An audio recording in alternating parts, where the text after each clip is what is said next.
I stood on the deck of my new Lakehouse, the kind of place I'd dreamed about for 40 years. The waters of Lake Tahoe stretched out before me, shimmering under the Nevada sun, each ripple catching the light like a promise of peace. At 64, after a lifetime of managing construction projects, I'd finally carved out this corner of the world for myself. A place to breathe, to think, to just be. The air smelled of pine and freedom, and for the first time in decades I felt like I could let my guard down. The house wasn't just a building, it was my reward, a $1.8 million testament to years of early mornings, late nights, and sacrifices most people never saw. Inside, I was still unpacking. Boxes lined the hardwood floors, each one holding pieces of a life I was ready to claim as my own. My coffee steamed on the kitchen counter, and I was just starting to hang a photo of my daughter Lily when the phone rang. Its shrill tones sliced through the quiet like a saw through timber. I set the silver frame down gently, her smile frozen in time, and picked up the call, expecting maybe a neighbor or an old colleague congratulating me on the move. "Yo, old man," came Derek's voice, sharp and smug, like he was doing me a favor by calling. "No hello, no how are you?" Just that familiar arrogance that made my jaw tighten. "We're on our way to your place. Got 12 of us coming. Make sure you've got beds, towels, food, the works. We're staying 4 weeks. Be there in about an hour, so get moving." My hand froze on the phone. Derek Larson, my son-in-law, hadn't even asked. He didn't care that I'd barely settled in, that the guest rooms weren't ready, that this was my space. 4 weeks, 12 people. The words hit me like a sledgehammer, each one heavier than the last. I looked out at the lake, its calm surface mocking the storm brewing inside me. "Derek," I said, keeping my voice steady. "I just moved in. The house isn't set up for guests yet." His laugh was short, dismissive. "Come on, Tom. You've got that big fancy lake house now.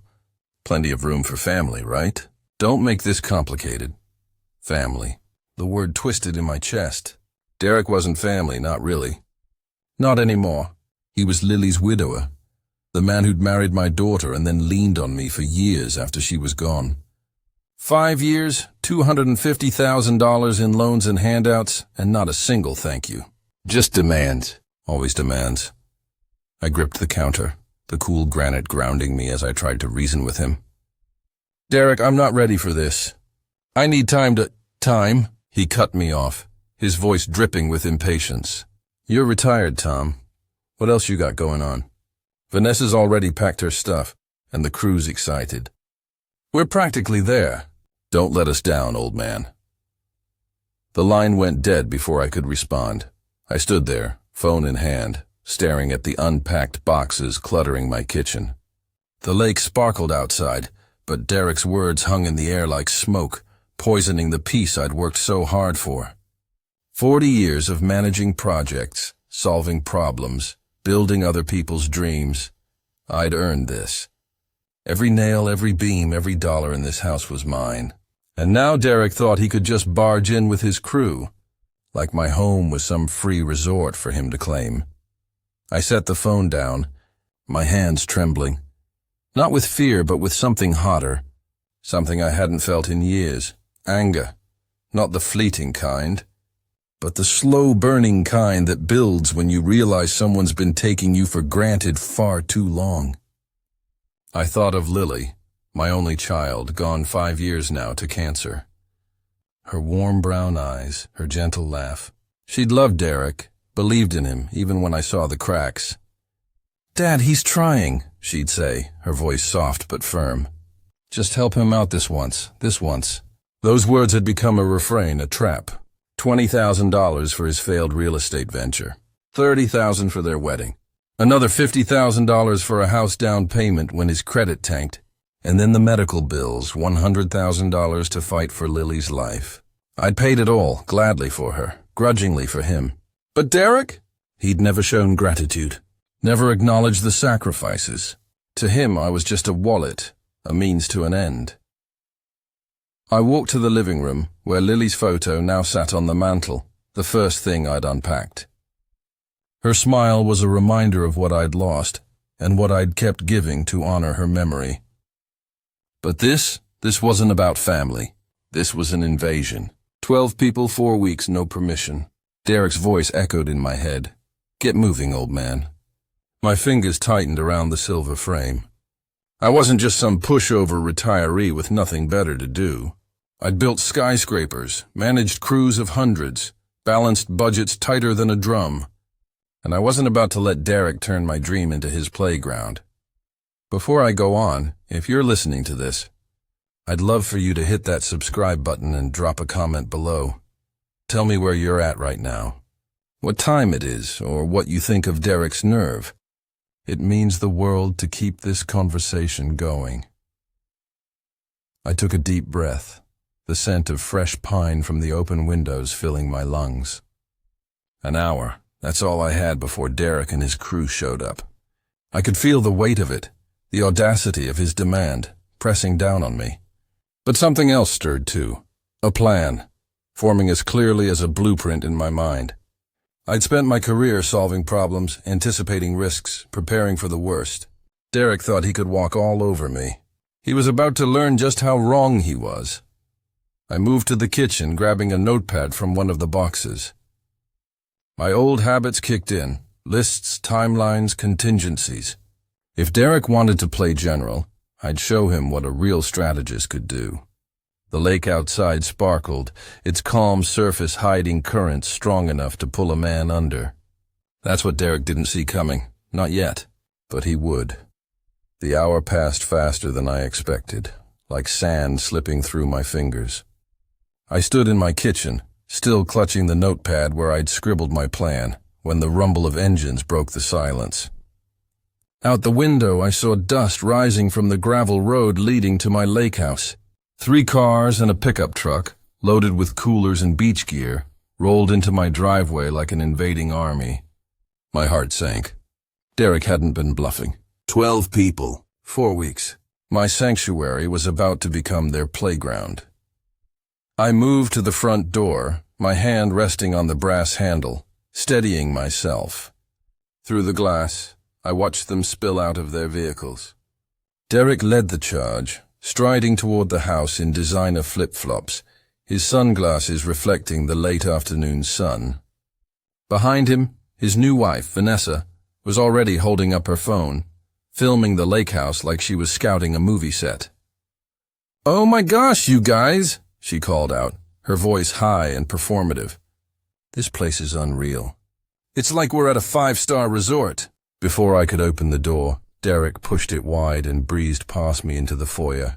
No greeting, no handshake, just a quick, "Hey, old man. Nice setup you got here." He scanned the room like he was appraising it for sale, his eyes lingering on the vaulted ceilings and the floor-to-ceiling windows framing Lake Tahoe. "Vanessa, check out the view. Perfect for your TikTok stuff." "Derek," I said, my voice firmer than I felt, "I told you on the phone I'm not ready for guests." "The house isn't set up." My words barely registered. He was already halfway to the living room, his sandals leaving faint dirt marks on my oak floors.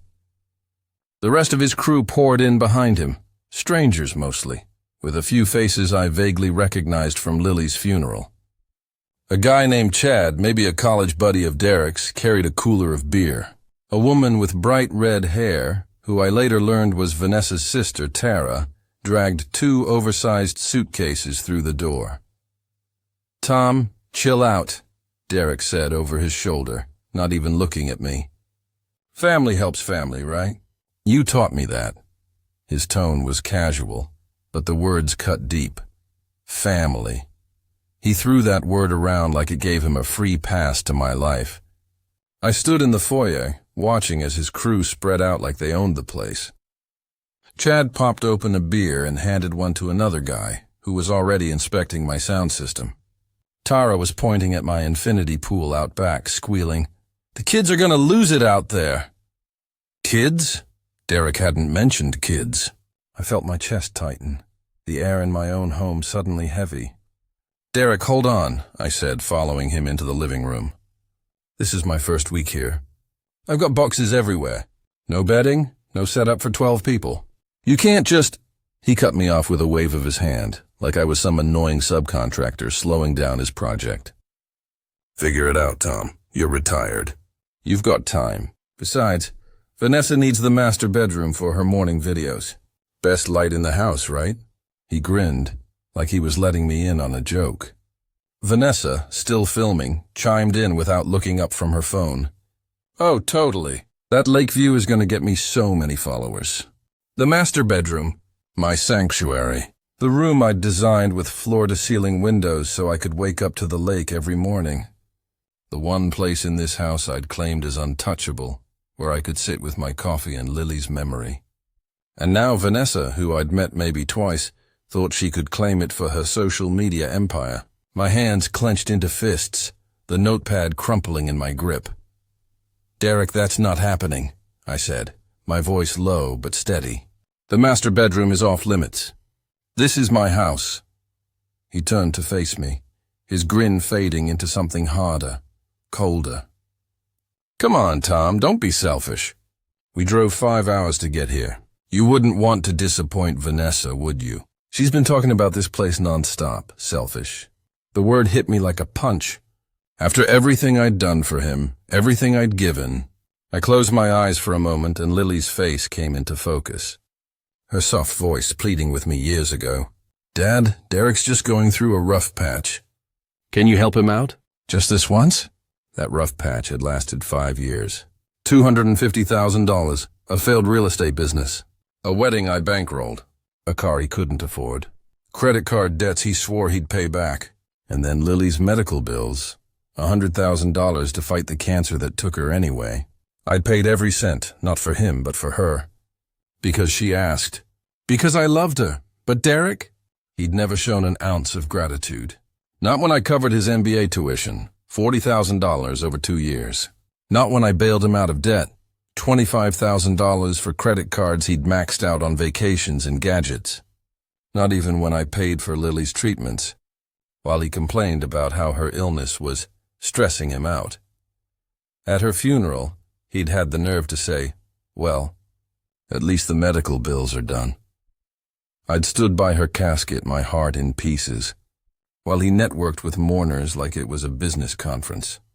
I opened my eyes, the memory fading as the chaos of the present took over. Vanessa was now in my kitchen, opening cabinets, commenting loudly on my appliances for her video. Look at this fridge, you guys. It's huge. Chad and his buddy had turned on my sound system, blasting music that rattled the windows. Tara's suitcases were dumped in the hallway, blocking the path to my study. And Derek, he was already heading toward the master bedroom like he owned it. Derek, stop, I called, my voice louder now, cutting through the noise. He paused, turning to me with that same condescending smirk. What's the problem, old man? We're just settling in. You've got all this space. Why not share it with family? He gestured at the group, some of whom were now sprawled on my leather couches, beer cans in hand. One of them, a guy I didn't know, looked at me and said, Dude, this place is insane. Why are you stressing? We're not hurting anything, not hurting anything. My home, my peace, my life's work, invaded in under 10 minutes. I felt like a stranger in my own house, watching these people claim spaces I hadn't even fully claimed myself. The oak floors I'd spent months choosing were now streaked with dirt. The furniture I'd arranged for quiet evenings was being rearranged for their vibes. And Derek, standing there like some self-appointed king, thought he could dictate terms in my house. I took a step toward him, my voice shaking but clear. You didn't ask, Derek. You didn't call ahead. You just showed up with 12 people and expect me to roll over? This isn't how family works. His eyes narrowed, and for a moment I saw something flicker in them. Annoyance, maybe, or the realization that I wasn't backing down. But he recovered quickly, his smirk returning. Tom, relax. You're making this a bigger deal than it is. Lily would have wanted us here, you know that. Family sticks together. Lily? Her name in his mouth felt like a violation. I wanted to scream that he didn't get to use her memory like a weapon, not after everything he'd taken. But before I could respond, Vanessa swept past me, her phone still recording. "Guys, you have to see this master bedroom," she squealed, heading down the hall. Derek followed, calling out, "Yeah, that's our spot." Best view in the house. I stood frozen, the notepad still in my hand, my plan half-formed but burning brighter now. The lake outside glittered, its calm surface a stark contrast to the storm inside me. This wasn't a visit. This was a takeover, and I wasn't going to let it happen. Not in my home, not after everything I'd given. I glanced at Lily's photo on the mantel, her smile steady and warm. "I'm sorry, sweetheart," I whispered, "but I can't let him do this." I stood in my hallway, the echoes of Derek's crew filling my lake house like an unwelcome tide. The music blared, the laughter grated, and the scent of beer mingled with the pine air I'd come here to breathe.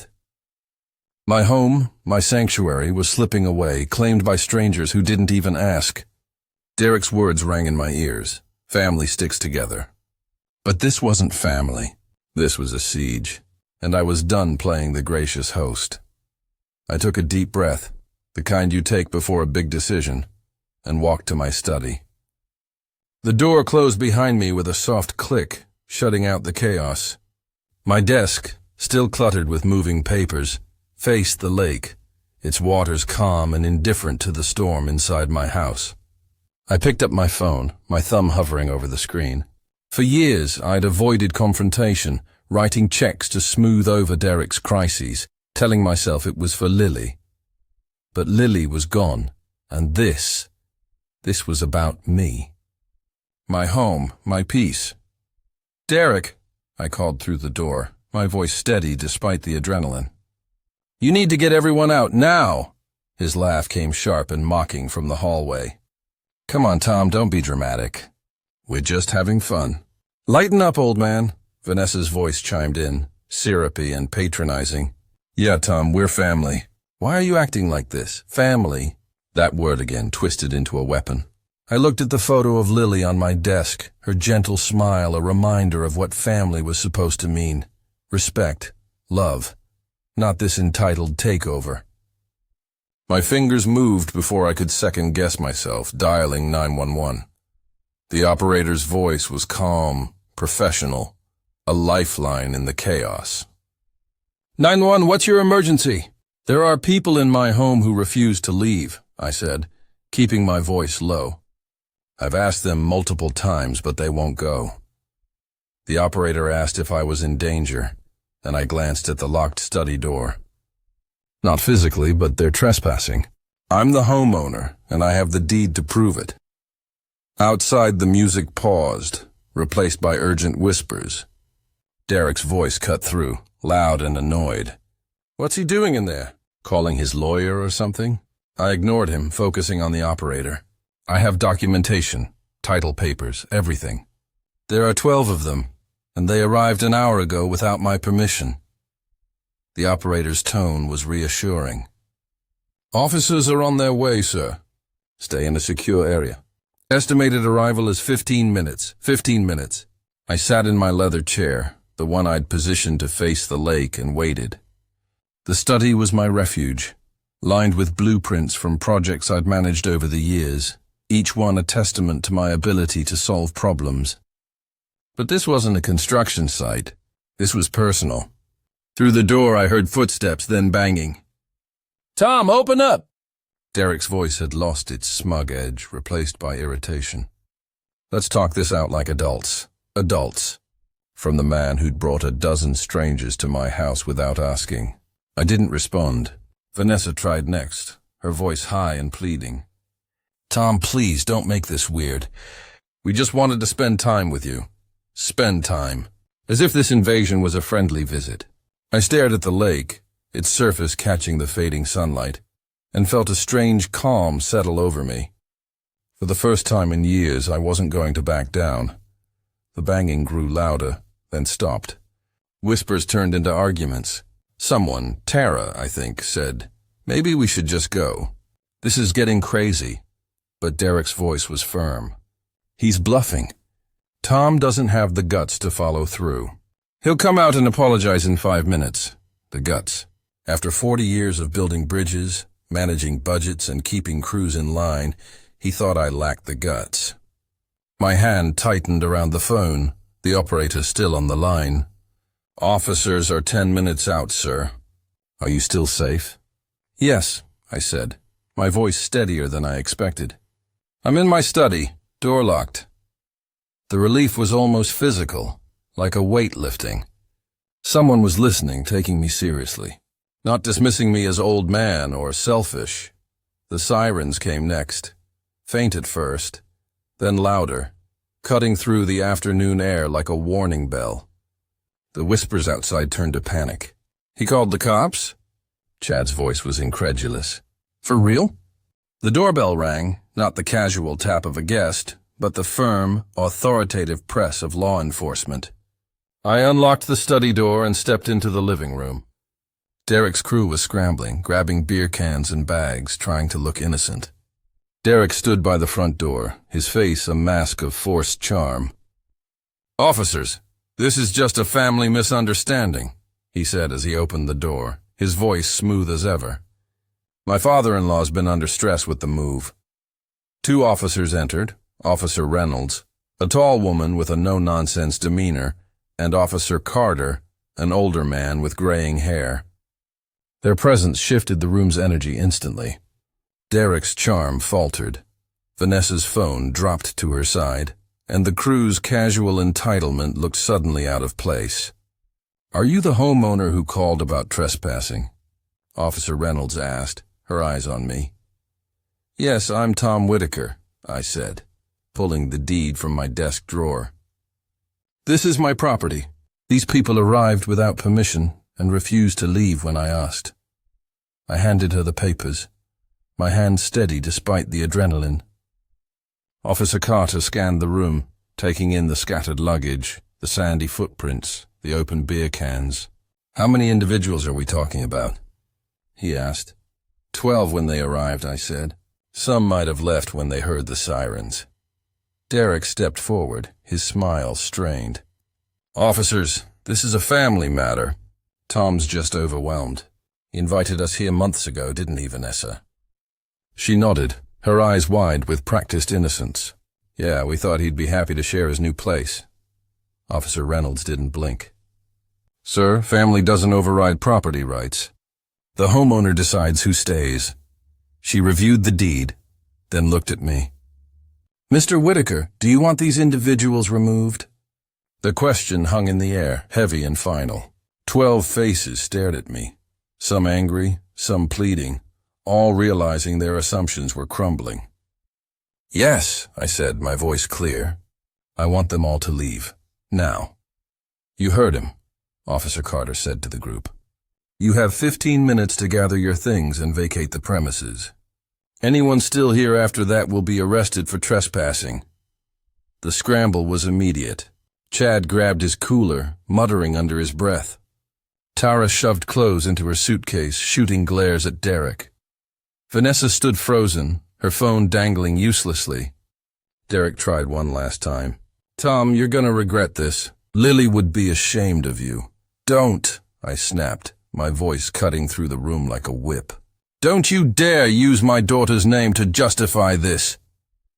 The officers exchanged a glance, and Officer Reynolds stepped between us.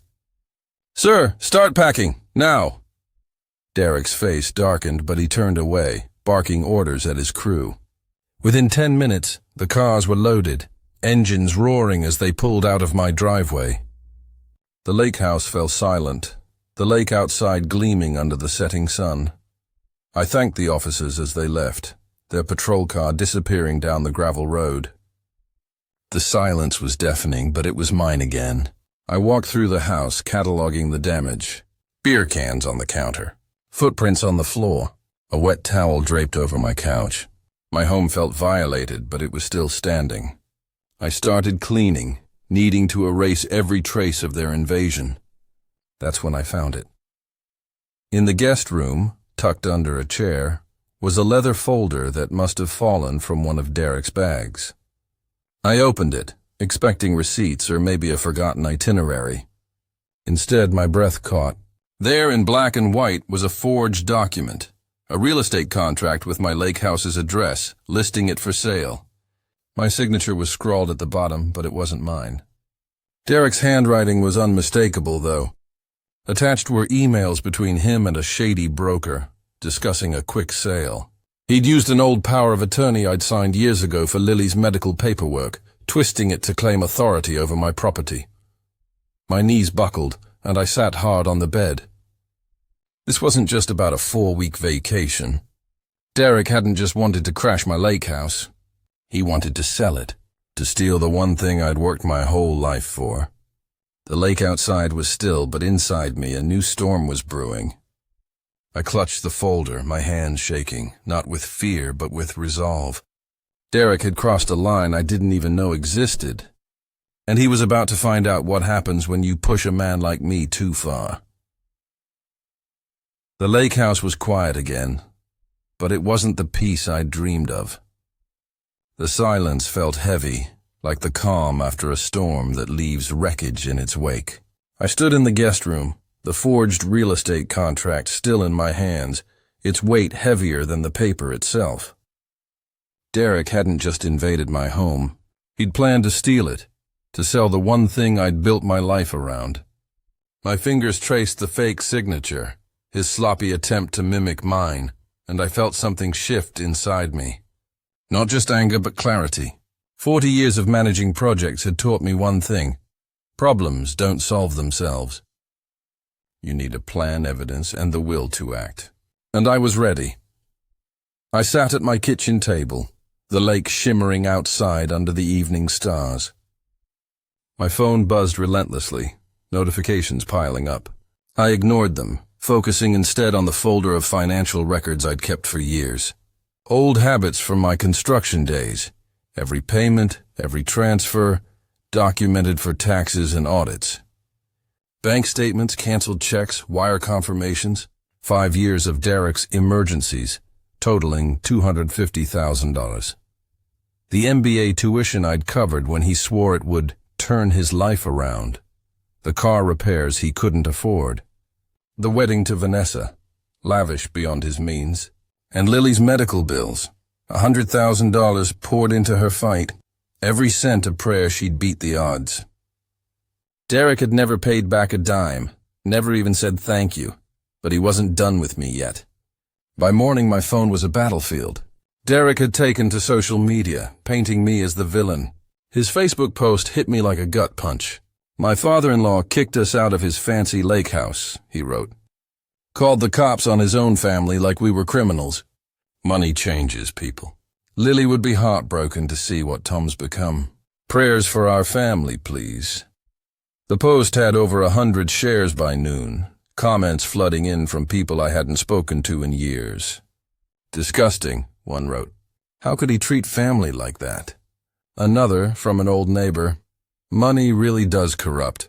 Vanessa's Instagram was worse. A tearful video, filmed in their car, her mascara streaked for effect.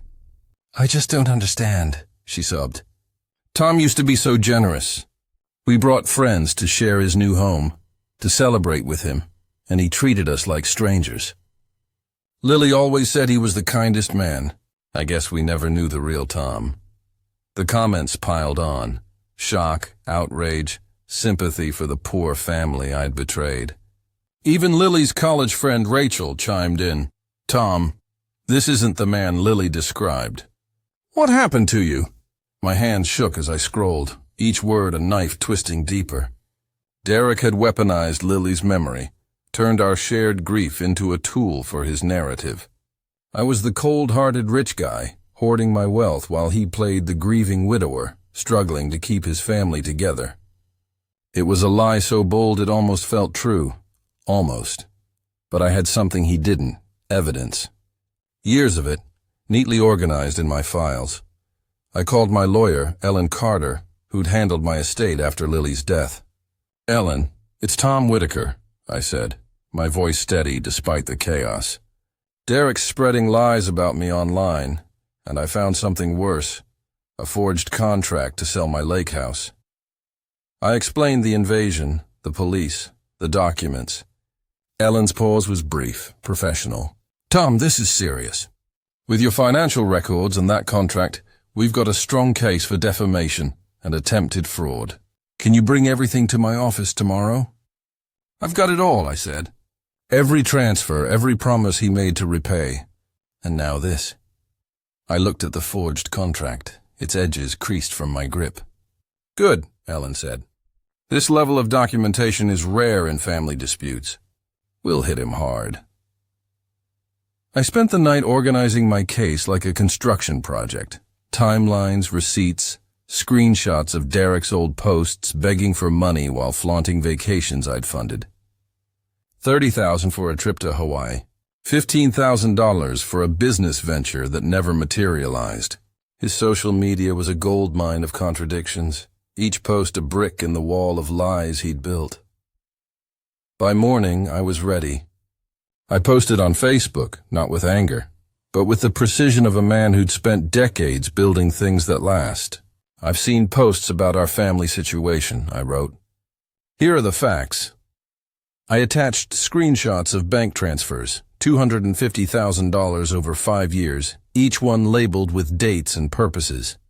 These were given freely to help during tough times, but recent events, including an attempt to sell my home without consent, have forced me to take legal action. I'm addressing this through the courts. I tagged mutual friends, Lily's old colleagues, anyone who'd seen Derek's lies. The response was immediate. Rachel commented first. Tom, I had no idea. Derek never mentioned this money. I'm so sorry for judging you.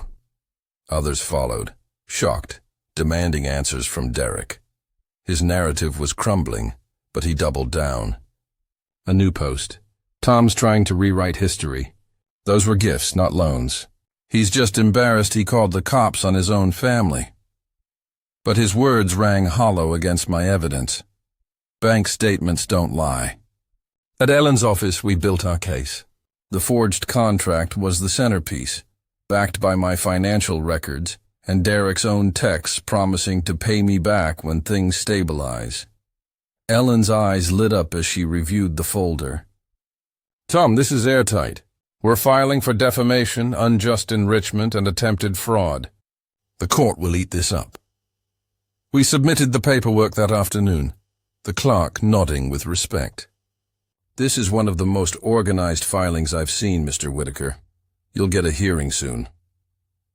Days later, the tide turned. Derek's posts lost traction, buried under comments questioning his story. Vanessa's followers started asking why she hadn't mentioned the $250,000. Friends who'd sided with them apologized, some privately, some publicly. Rachel called, her voice heavy with regret. Tom, I should have asked for your side. Derek seemed so convincing. I forgave her, but the hurt lingered. Trust, once broken, doesn't rebuild easily. The courtroom was my final stand. Derek sat across from me, his confidence gone, replaced by a slumped posture and a public defender who looked overwhelmed. The judge, a stern woman named Hargrove, reviewed my evidence with methodical care. Mr. Whitaker, she said, your documentation is exceptional. Mr. Larson, your counsel claims these were family gifts.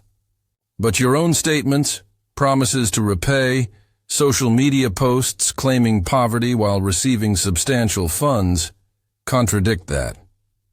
Derek's lawyer stammered, but the forged contract sealed his fate. This is attempted fraud, the judge said, her voice like steel. And the defamation is clear. They offered a settlement, $120,000 restitution over 3 years, a public retraction on all platforms, and a no-contact order. I looked at Derek, his eyes avoiding mine, and thought of Lily. Be kind, Dad, she'd said. But kindness doesn't mean letting someone walk over you. I accept, I told the judge. The gavel fell, and it was over. Back at the Lakehouse, I posted the court's decision online, not with triumph, but with quiet resolve. Our family matter is resolved through legal channels. Thank you for your support. I look forward to moving on." The response was overwhelming. Friends, neighbors, even strangers praising my stand. Derek's retraction appeared that evening. A curt admission that his posts were inaccurate. His online presence, once loud and manipulative, faded to nothing. That night I sat on my deck, the lake stretching out under a crimson sunset. My phone rang, not Derek, but my nephew, Ethan, Lily's cousin. "Uncle Tom, I heard about everything," he said, his voice warm. "I'm proud of you for standing up. Can I come visit sometime?" "Properly, I mean." I smiled, the first real one in days. "Next weekend works, Ethan. I'll have the guest room ready." His laugh was genuine, a reminder of what family could be. The lake's waves lapped gently against the shore, washing away the chaos of the past days. I raised my glass to Lily's photo, her smile glowing in the lamplight. "I think you'd get it, sweetheart," I whispered. "There's a difference between being generous and being a fool. I learned it the hard way. If you've been with me this far, I'd love for you to like this video, subscribe, and share your thoughts below. What would you have done in my shoes? Let's keep this conversation going. And here's the lesson I took from all this. Generosity is a gift, but it's not a blank check. You can love your family, honor their memory, and still draw a line when they cross it. Kindness doesn't mean saying yes to everything. It means knowing when to say no, standing firm, and trusting that the truth will hold its own. The lake keeps rolling day after day, and so do we, stronger for it.